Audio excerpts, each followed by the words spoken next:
Yo, what's good YouTube? It's boardzy, and this is going to be a review of the Pulsar Xlite V2 Mini. This has been highly requested, so I'm just going to review it, compare it to their standard Xlite V2, because I think this mouse is pretty special. It's a 55 gram wireless mini ergo mouse that makes it around 10 grams lighter than something like the Model D wireless or the D minus wireless, whatever this thing is.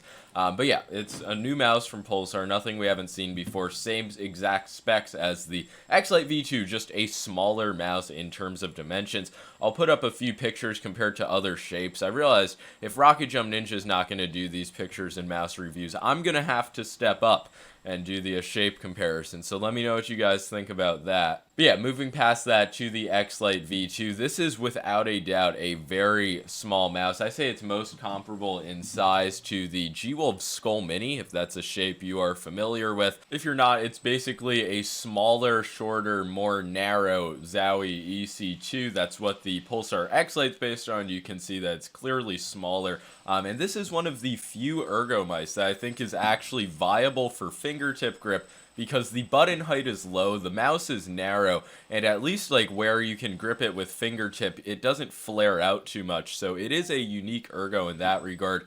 Even with larger 21 by 11 hands, I can still like palm grip this mouse. It isn't comfortable at all, but I'd imagine if you have smaller hands, this mouse would fit very well for palm grip. And I just found the shape to be a lot better for vertical tracking. I did a very scientific Kovac study. I'll put that up on the screen right now. And just micro adjusting in general, having the smaller, more nimble mouse, it really just made it a lot better for me than the standard Xlite V2. It is only like a 3 gram difference in weight, but this mouse just feels smaller and, in my opinion, just like easier to move around and better. While on the topic of weight, the Xlite V2 Mini does feel like it has very good weight distribution in hand. Even for fingertip grip, it's not going to feel like the back of the mouse is heavier and just like swinging around.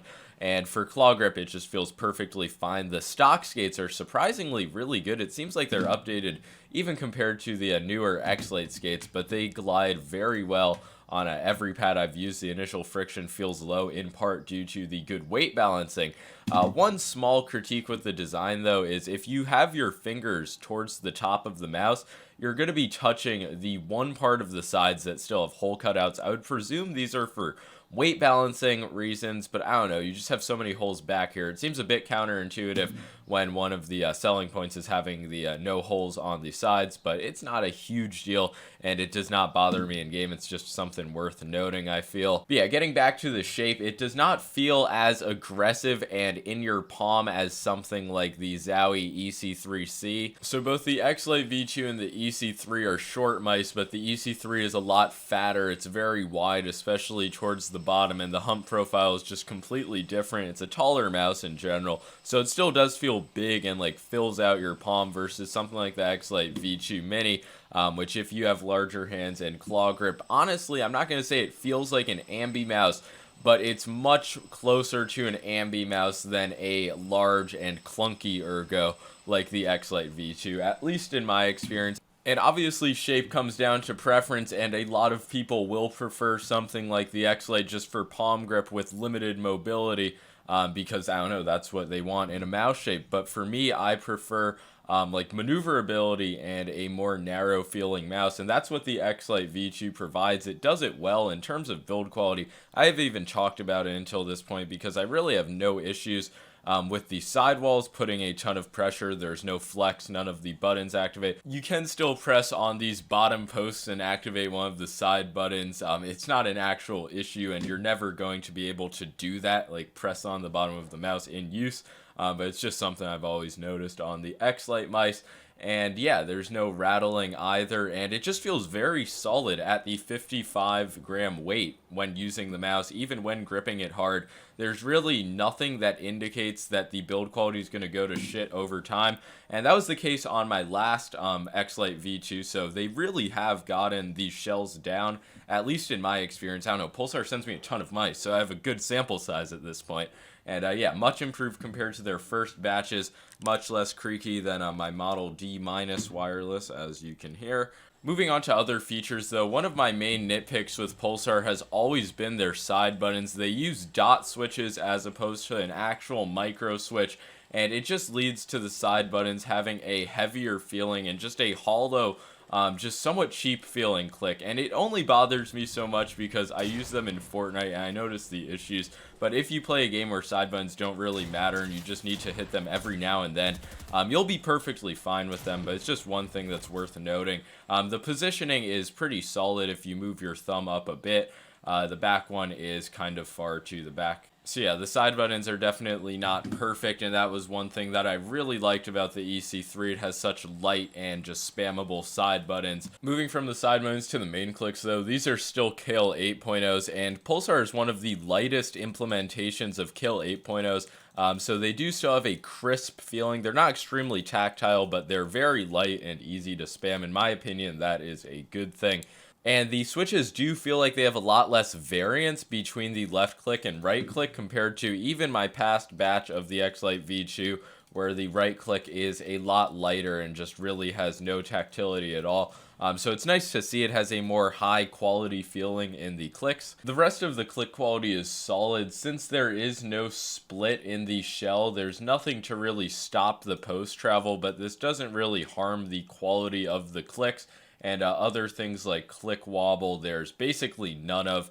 So I'm fine with the click experience on this mouse. Like I said, just a pretty light implementation of Kill 8.0s. It feels like the latency on them is very good, especially when you lower the debounce time in the software. Another thing, there's no DPI button on the mouse. Having to download the software to change the DPI is kind of annoying, but that seems like it's becoming the norm on these extremely lightweight mice.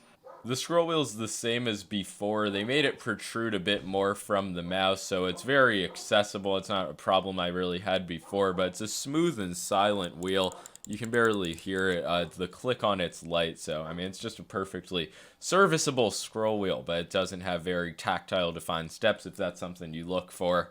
Moving on to the sensor, same as before, it's using a Pulsar 3370. The tracking and the LOD on this just feels perfectly fine.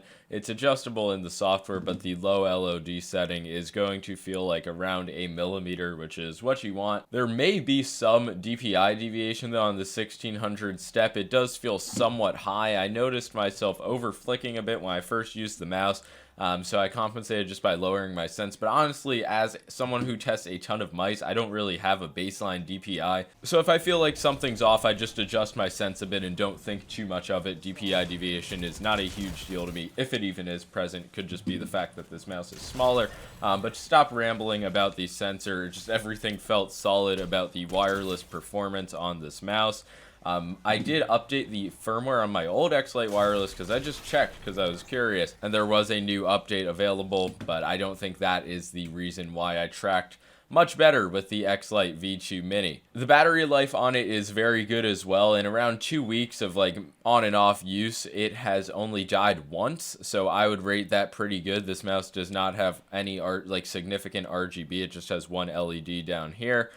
So yeah, it's solid in that aspect as well. Uses USB-C to charge. God bless. Last feature to talk about is the coating. This is just a standard, like, not premium feeling plastic coating.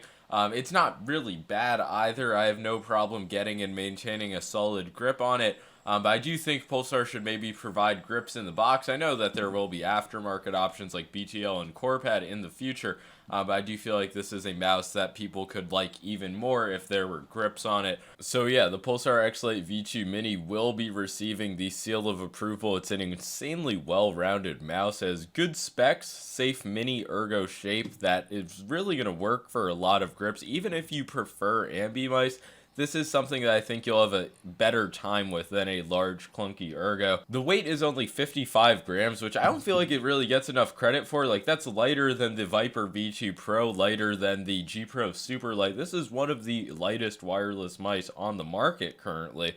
The quality feeling is solid, the weight distribution's good, and it's like only $80. And I'm not going to say that this mouse is absolutely perfect. I think Pulsar still does have room to improve quality-wise, but comparing it to something like the EC3C, this is a $70, nearly 70-gram wired mouse. So it's really hard not to just say that the Xlite V2 Mini is probably going to be a better value for most people, unless of course you really value side buttons or this rubberized coating, or maybe just something else. You know, it comes down to preference, but I think that the V2 Mini is a really good deal. I hope Pulsar will eventually fix these side buttons, maybe give the mouse a rubberized coating, but yeah, I think that this is an absolute step in the right direction. I'm really looking forward to their Ambi mouse.